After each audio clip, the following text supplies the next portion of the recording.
do quarto ano, bom dia! Como vocês estão?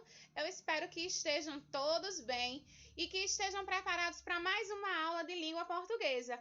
Hoje é quinta-feira, dia 30 de julho de 2020 e nós vamos acompanhar a nossa atividade de hoje no livro de língua portuguesa, na página 46. Vocês vão realizar a leitura do texto para depois poder realizar o questionário de interpretação. Na página 46, vocês vão encontrar um texto muito legal, que se trata de um gênero muito conhecido, que é o gênero textual diário.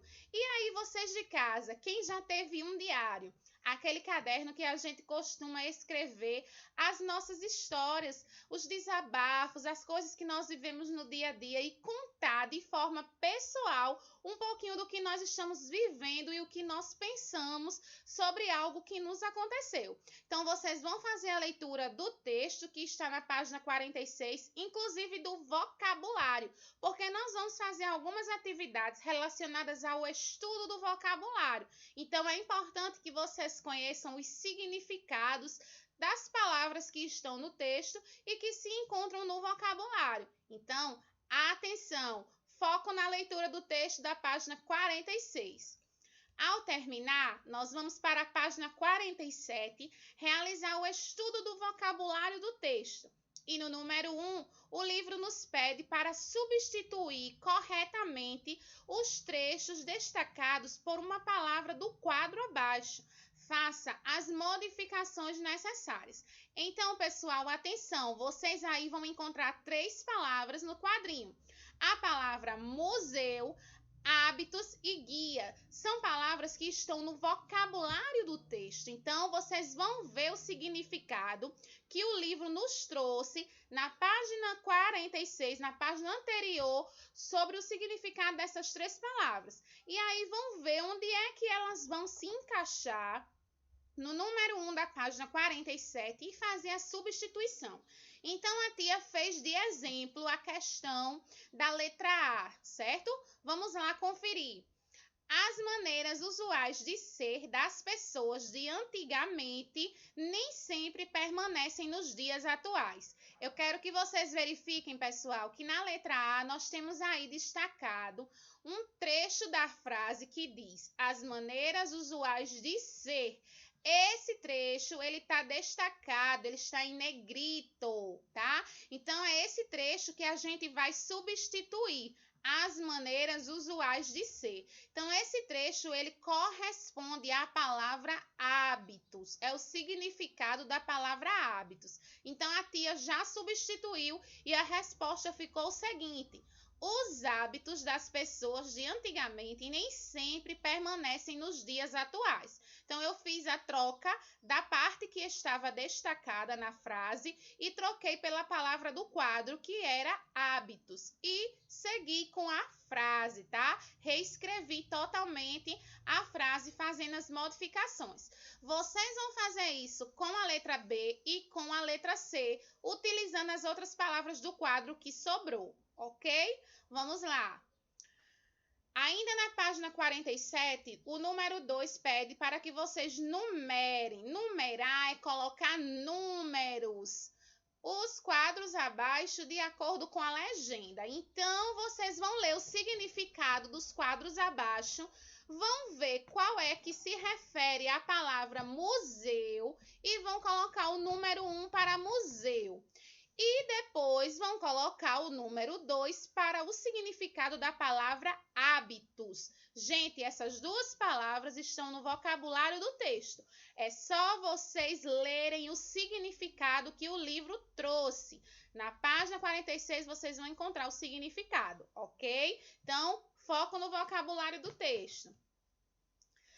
Ainda na página 47, a questão de número 3 nos pede para que vocês leiam as frases abaixo, as opções, e marquem a opção em que a palavra guia está com o mesmo significado do texto que você leu. Então, verifiquem, pessoal, lá no texto onde está a palavra guia, verifique qual é o sentido dessa palavra e marquem a opção que só tem uma que está dando o mesmo significado, ok? Vamos lá, nós temos aí 3 opções, vocês vão descobrir qual é a resposta correta. Vamos agora para a página 48, para o estudo do texto. Então, nós temos agora algumas questões de interpretação do texto. O número 1 diz: para onde foi a turma de acordo com o texto do diário? Então, nós temos algumas opções em que apenas uma está correta. Lá vocês vão marcar imagens, são 3 imagens, tá? Que mostram o lugar para onde a turma foi, para onde a turma se deslocou. Então, vocês vão marcar a resposta certa. Só uma. O número 2 diz o seguinte: de acordo com o guia, o que forma a cultura de um povo? Então, pessoal, lá no texto, lá no diário, está dizendo o que é cultura, como se forma a cultura. Vocês vão retirar a resposta do texto, não é para pesquisar na internet, é para pesquisar no texto, porque eu sei e eu já encontrei a resposta lá. Agora é com vocês. O número 3 pede para que vocês marquem as alternativas corretas de acordo com o diário que você leu, que é o texto da página 46. E na questão de número 3, vocês vão encontrar, pessoal, 2 respostas que estão certas, 2 opções sobre o texto diário, tá? E a tia quer deixar aqui para vocês 2 dicas muito importantes. A primeira é que o diário, nós utilizamos uma linguagem informal, é aquela linguagem própria do dia a dia, que a gente usa para se comunicar com os amigos, com os colegas da escola, e a gente está acostumado a falar naturalmente no dia a dia. A gente também escreve no nosso diário dessa mesma forma, ok?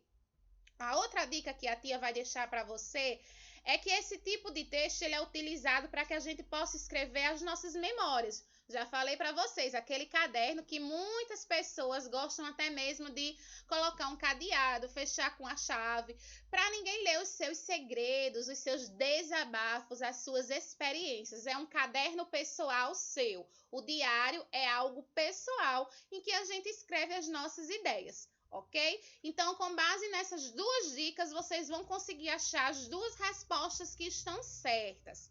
Ok? Qualquer dúvida, vocês perguntem à tia.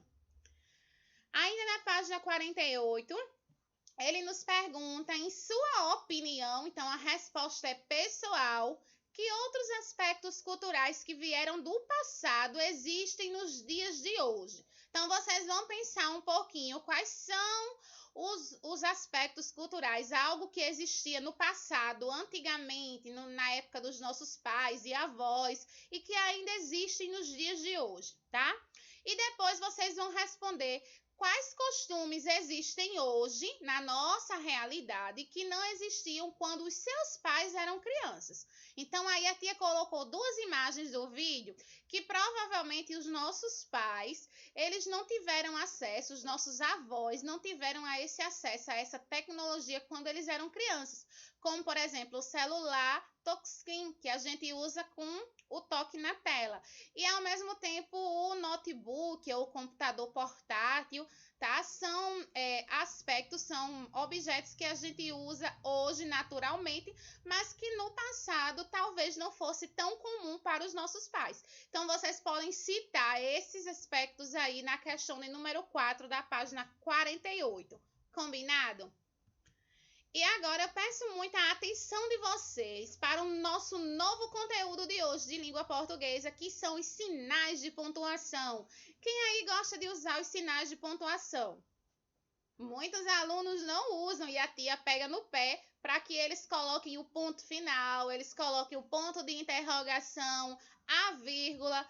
Os sinais de pontuação, eles são muito importantes, pessoal. Eles nos ajudam a mostrar nossos sentimentos através da escrita. A frase, ela modifica completamente o texto, ele muda de sentido quando ele está pontuado. Eu posso demonstrar que estou feliz utilizando o ponto de exclamação, como também posso fazer uma pergunta utilizando o ponto de interrogação. E aí, sucessivamente, cada ponto vai mostrar algo diferente. E isso tudo faz modificar o sentido do texto através das pontuações. Vamos lá conhecer alguns? O primeiro ponto de hoje é o ponto final, a bolinha que a gente usa para finalizar uma frase, tá bom? Então, vocês vão ver aí uns exemplos. Estou muito gripado, hoje está frio. E a tia colocou o ponto final para encerrar a frase, encerrar essa afirmação. É um tipo de frase que eu estou afirmando que estou gripado ou que hoje está frio. São exemplos onde a gente coloca o ponto final. Todas as frases a gente tem que pontuar, tem que colocar um ponto no final, certo, pessoal? Vamos para o próximo? O segundo sinal de pontuação de hoje é a interrogação. Olha que legal. Esse ponto indica que nós estamos fazendo uma... Acertou quem disse pergunta. Muito bem. Todas as vezes que a gente vai fazer uma pergunta, questionar algo para alguém, a gente tem que utilizar o ponto de interrogação. Olha os exemplos que a tia deu. Quantos anos você tem? Bom, é uma pergunta, tem o ponto de interrogação no final, o ponto de ideia, aquele ponto que a gente questiona, pergunta. Outro exemplo, a atividade já está pronta? E aí, você de casa, já fez a sua atividade de hoje? Isso são perguntas e nós devemos sempre utilizar no final de perguntas o ponto de interrogação. Combinado, turminha? Vamos lá para mais um? Este que está no vídeo para vocês é o ponto de exclamação. Esse ponto é muito legal. Ele indica admiração, ele indica alegria e espanto. Tudo isso apenas com esse pontinho aí, ó, tracinho com o pinguinho embaixo, que a gente chama de exclamação. Vejam só, que susto! Gente, essa frase indica um espanto e tudo isso precisa ser modificado através do ponto de exclamação. Quando a gente coloca esse pontinho aí no final da frase, eu mostro o meu espanto, eu mostro que eu estou assustada. O ponto de exclamação ele serve para isso, para indicar espanto e também para indicar alegria. Quem está aniversariando hoje? Nós vamos dizer parabéns. O parabéns é algo que a gente dá quando a gente está muito feliz. Alguém está comemorando o aniversário, alguém passou numa prova, no vestibular, ganhou um presente e nós vamos dar os parabéns.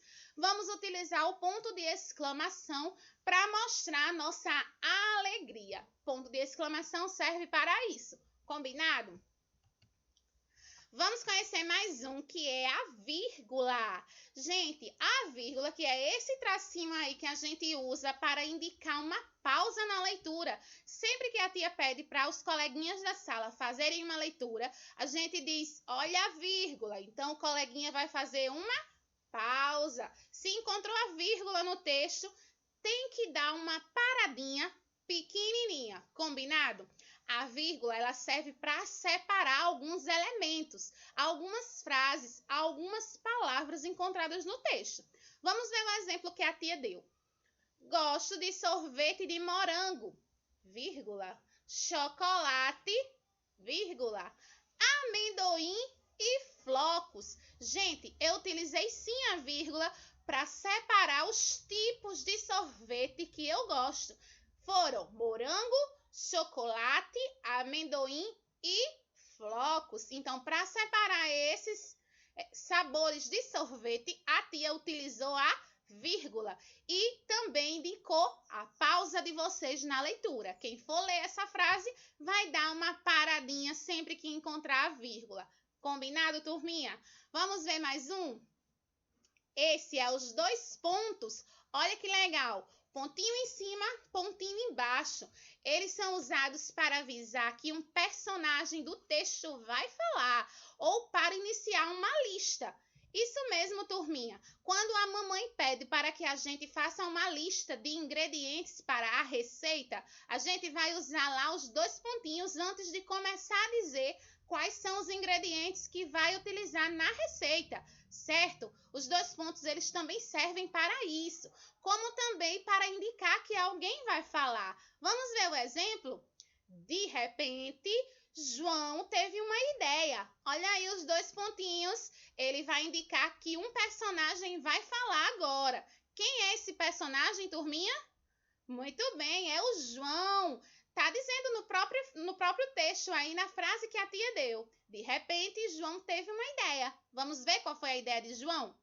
Precisamos comprar tinta, pincel e papel. Então, a gente usou aí os 2 pontos 2 vezes. Usamos primeiro antes da fala de João, porque o personagem ia falar, e usamos um pouquinho depois da fala de João para mostrar que ele fez uma lista, a lista de materiais que ele ia comprar.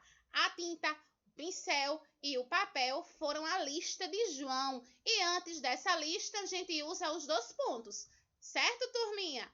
Fácil, né? Vamos lá ver mais um? Esse é o ponto e vírgula. Quem aí conhece o ponto e vírgula? Ele é usado para dar uma pausa maior do que a vírgula. Então, quando a gente encontra o ponto e vírgula, a gente também tem que dar uma parada no texto. Uma parada um pouquinho maior. Combinado?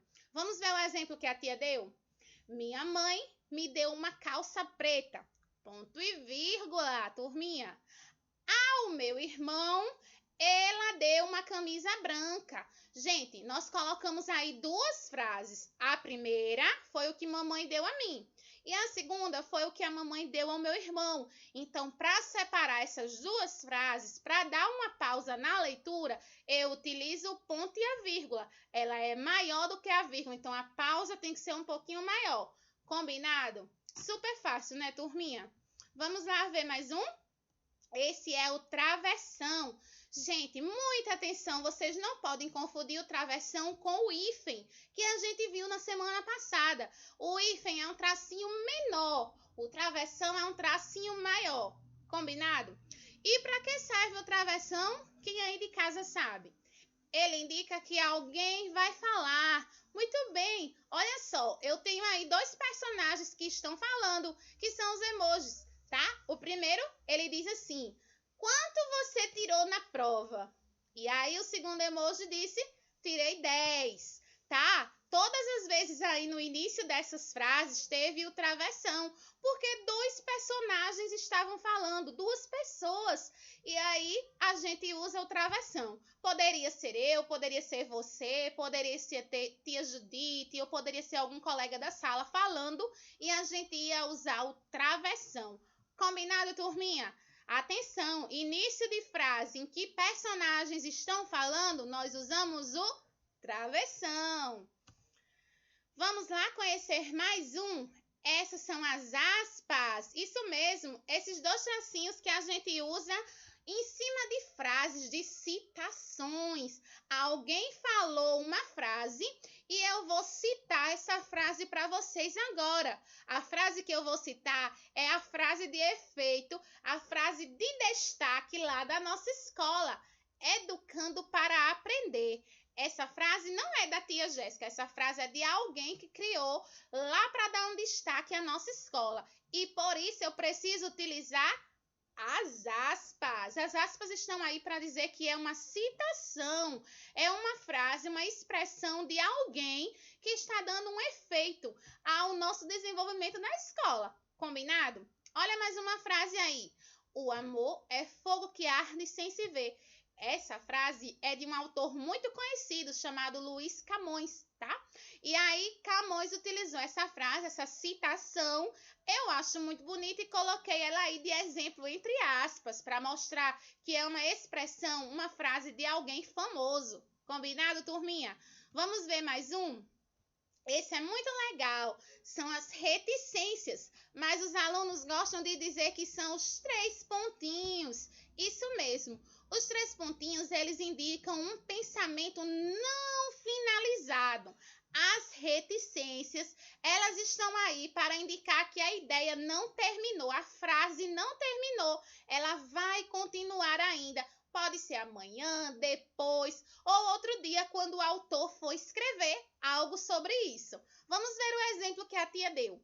Eu preciso ir à escola, mas 3 pontinhos, reticências.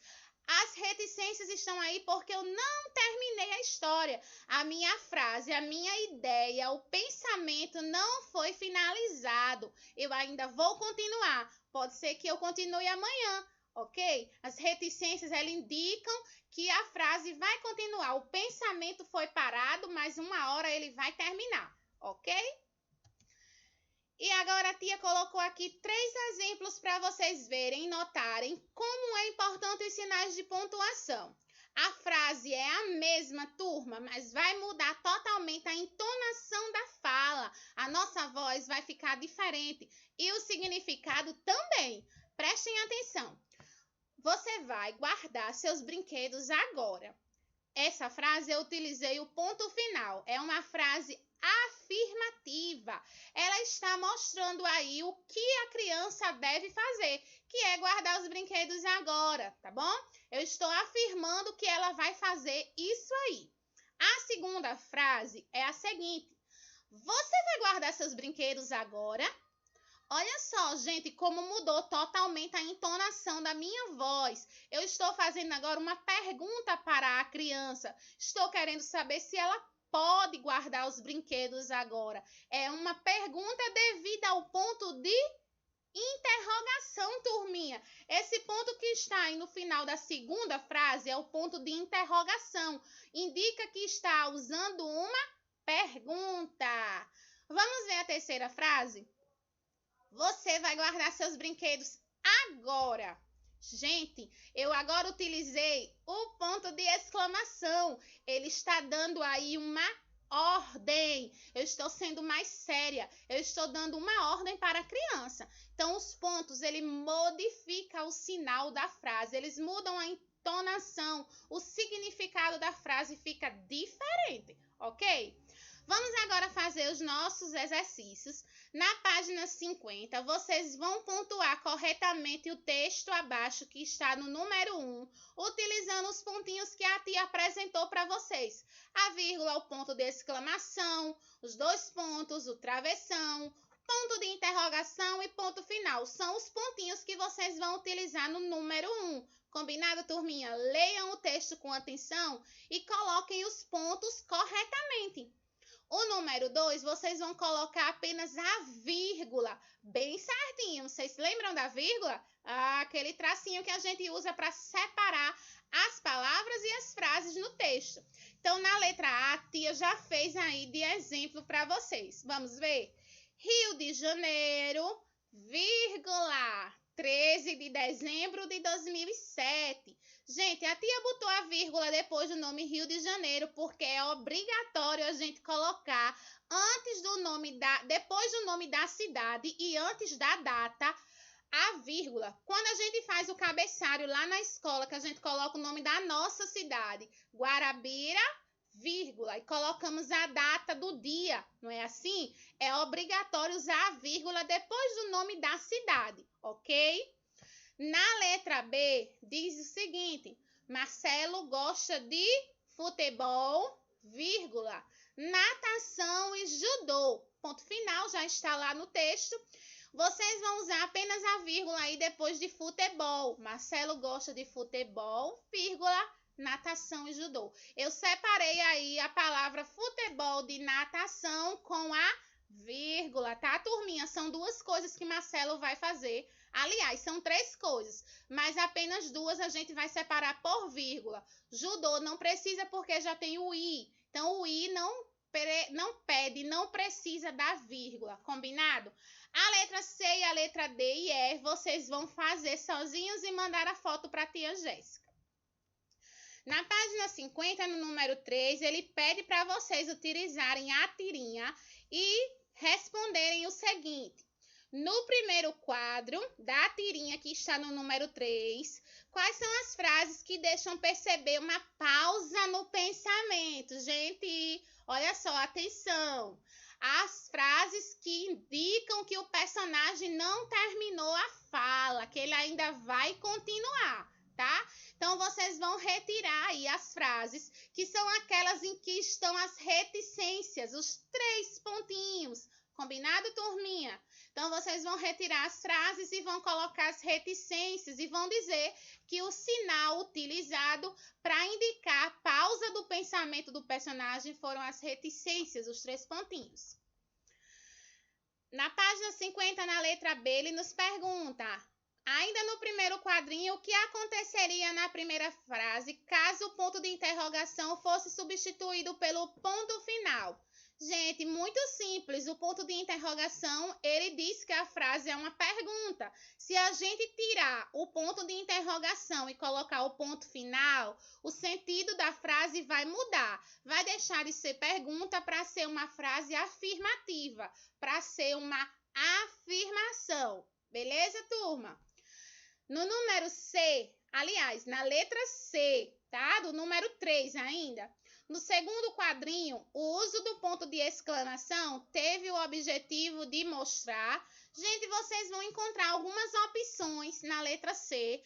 Vocês vão marcar aquela que corresponde ao ponto de exclamação. Para que serve o ponto de exclamação? A tia já falou aqui no vídeo. Quem tiver dúvidas vai ler o texto lá de explicação e vai marcar apenas uma opção para o ponto de exclamação na letra C. No número 4, vocês vão observar a imagem e escrever um diálogo criando uma história. Diálogo é conversa, ok? Vocês vão criar uma conversa entre os personagens e vão utilizar os sinais de pontuação que a gente aprendeu hoje, certo, turminha? Usem a criatividade, eu quero um texto bem legal.